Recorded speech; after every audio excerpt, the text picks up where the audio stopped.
মমতা বন্দ্যোপাধ্যায়ের অনুপ্রেরণায় তৃণমূলের নবজোয়ার কর্মসূচি চিরকালের মতো আমাদের সর্বভারতীয় সাধারণ সম্পাদক শ্রী অভিষেক ব্যানার্জি 60 দিনে উনি তো বাচ্চার মতনই ট্রিট করেন। দলের এগেনস্টে আমি কোনোদিন কথা বলিনি, আর আমি কোনোদিন সেটা বলবো না। রাজ্য রাজনীতিতে আচমকা ঝড় তুলল একটি খবর। সোশ্যাল মিডিয়ায় দাবানলের মতো ছড়িয়ে পড়ল এক চাঞ্চল্যকর দাবি। অভিষেক আমাকেও তার ফ্ল্যাটে যাওয়ার প্রস্তাব দিয়েছিল, কিন্তু আমি যাইনি। বিভিন্ন পোস্টে দাবি করা হতে লাগল জনপ্রিয় অভিনেত্রী ও প্রাক্তন সাংসদ মিমি চক্রবর্তী নাকি এমনই এক বিস্ফোরক মন্তব্য করেছেন। উইদাউট আমার সুপ্রিমোর পারমিশন আমি কোনোদিন সেটা বলবো না, কিন্তু আমার অ্যাজ ইন্ডিভিজুয়াল যে বাধাগুলো হয়েছে সেটা তো আমার সুপ্রিমোকে জানাতে হবে।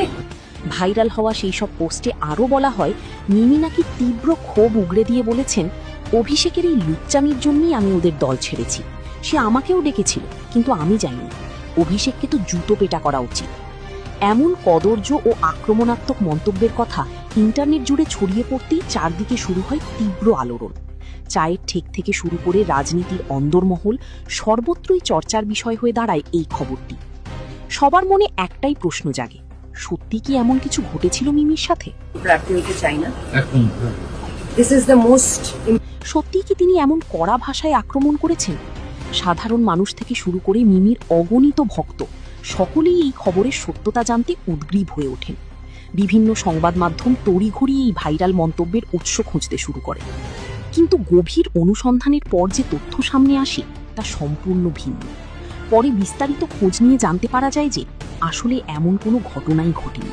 মিমি চক্রবর্তীকে জড়িয়ে ছড়ানো এই গোটা বিষয়টি পুরোপুরি ভিত্তিহীন। এমন কোনো ঘটনার বা মন্তব্যের বিন্দুমাত্র প্রমাণ মেলেনি। মিমি নিজেও কোথাও এমন কথা বলেনি। পুরোটাই ছিল সোশ্যাল মিডিয়ায় উদ্দেশ্যপ্রণোদিতভাবে ছড়ানো একটি মিথ্যা প্রোপাগান্ডা বা গুজব।